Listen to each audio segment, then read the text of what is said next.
Hi guys, it's Mrs. King's Makerspace, and I wanted to share with you today 3 things.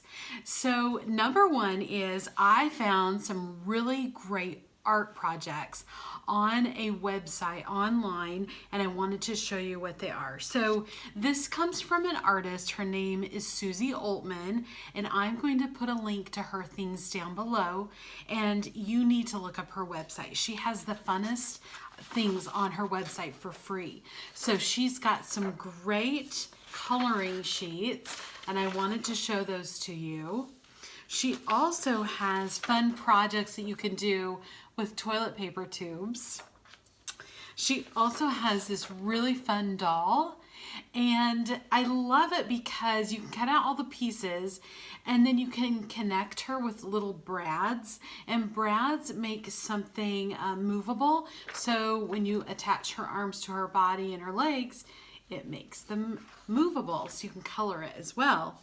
This is a little house that she has on her website where you can cut out the little pieces and it makes a tiny little town.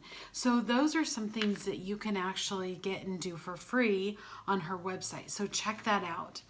So the second thing I wanted to talk to you about today is a book. Because I am the librarian at Judson Middle School in Salem, I love to talk about books. So I wanted to talk today about the book Wonder. And Wonder is written by R.J. Palacio, and she is an author who lives in New York, and she wrote Wonder. And Wonder is a great book about a little boy who has some facial deformities and about his relationships with his friends at school. And it's just a good book that walks you through how he deals with that, how he deals with some kids making fun of him, and how that all turns out. So it's a great book. You should read it, and after you read it, you can watch the movie, because there's actually a movie written after the book. So super fun. So now I want to show you a craft project, and this craft project is the little heart pins that I have over here on my board, and I love making these heart pins. I love sending them in the mail to people, and I was thinking today that if you don't want to make it into a pin, you can make it into a magnet to stick on the fridge.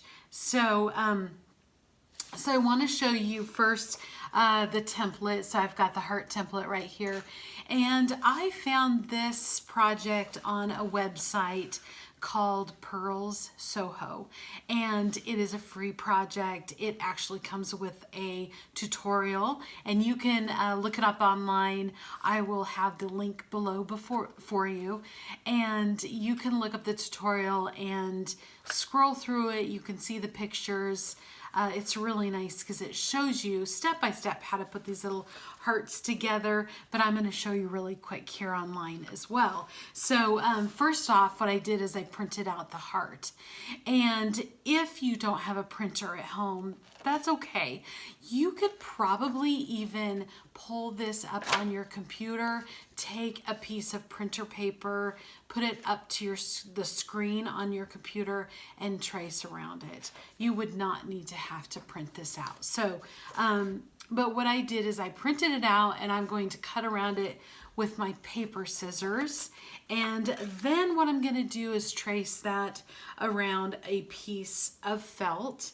So I take a piece of felt about 2.5 inches square, and I trace the heart onto it with a marker is fine, just something that you can see the markings. So once I have the markings on my fabric, and I just use plain old felt fabric, nothing fancy, I am going to cut that heart out. So I used a pair of scissors that have a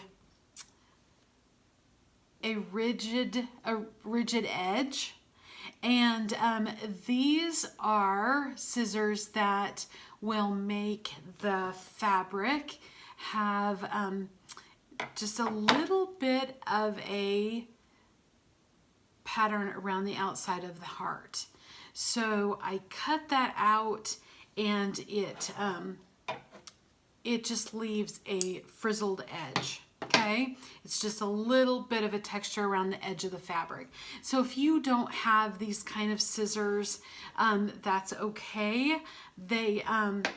You can just use regular scissors too. It's just fine. So I cut 2 hearts out just like this. Okay, you're going to match those up together, and you're going to take a needle and thread, and you're going to stitch around the heart, going in about, a 1/4 of an inch from the edge, so that you can actually see the stitching and you'll see the edge beyond the stitching. Okay? Now you want to start down at the bottom about a 1/2 inch up from the point of the heart. And you're going to stitch all the way around the heart until you get back to about a 1/2 inch before the bottom of the heart. You want to leave an opening so that you can stuff your heart with a little bit of stuffing. It's not going to take much stuffing to fill a tiny little heart this big. So you'll want to leave the bottom open, and you're going to stuff in some stuffing. I used a chopstick to poke a little bit of the stuffing in the bottom. Then I just sewed up the end, and I tied a little bit of knot in the end of my thread so that it wouldn't come undone. Then on the back of the heart, I just whip stitched a pin to the back. This is just a regular old safety pin, nothing fancy. Okay, and you'll just take your thread and you'll stitch that right on there. And then I'm able to pin this onto my shirt or pin it on to my flannel board. And that's all there is to it. So I hope you make some hearts, and I hope that you send them to somebody that you love. And I'll see you next time here on Mrs. King's Makerspace.